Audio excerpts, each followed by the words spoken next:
Make room for Javi. A month ago, as you saw in episode 33, I made 2 attempts to dig a shallow well.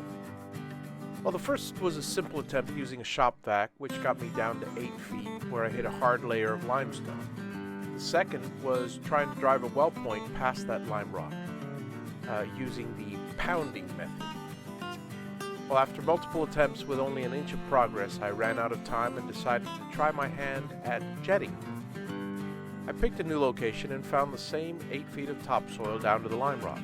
This time, however, after the initial vacuum dig, I used a 3-inch galvanized pipe cut into a drill bit, as you see in many well digging videos. Don't be fooled. Under certain circumstances, such as my sand-laden property, it's quite the chore.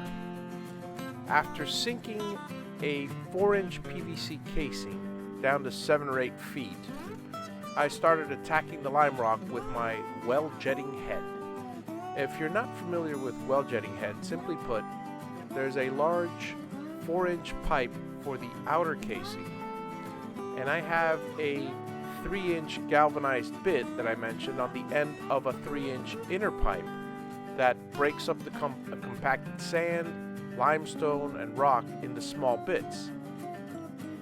The 3-inch drill head and small piece of 3-inch pipe is then reduced to a 1-inch pipe with a T on it, as you see there, where the water is coming out one side, and I have even an air compressor helping assist the water, to no avail. Later I attempted a larger pipe and forcing water down it, a full 3-inch pipe, and forcing the debris between the 3-inch and the 4-inch pipe coming out the bottom. But again, I was unsuccessful. Now the problem happened as I dug deeper. Gravity became my enemy.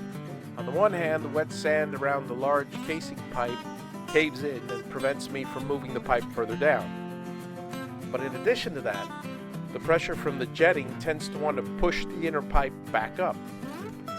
I had hopes that I could place a pump in the shallow well, filter the water, and use that temporarily for bathing until the real well, the deep well, was dug. But that was not to be. During the process, with the wellhead at 20 feet, I was only able to extract little drops of water, nowhere near sufficient to fill a full tank. Later I found out that the shallow water table was at 40 feet depth in my area. In the end, I was able to reach a distance of no more than 20 feet before the pressure seized the pipe into the ground.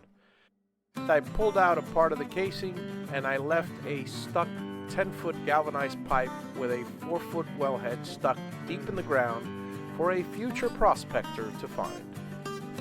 And yes, I've considered the lake as a source of water, but I'd rather not deal with pumping water up 40 or 50 feet and across 600 feet to filter and then sterilize.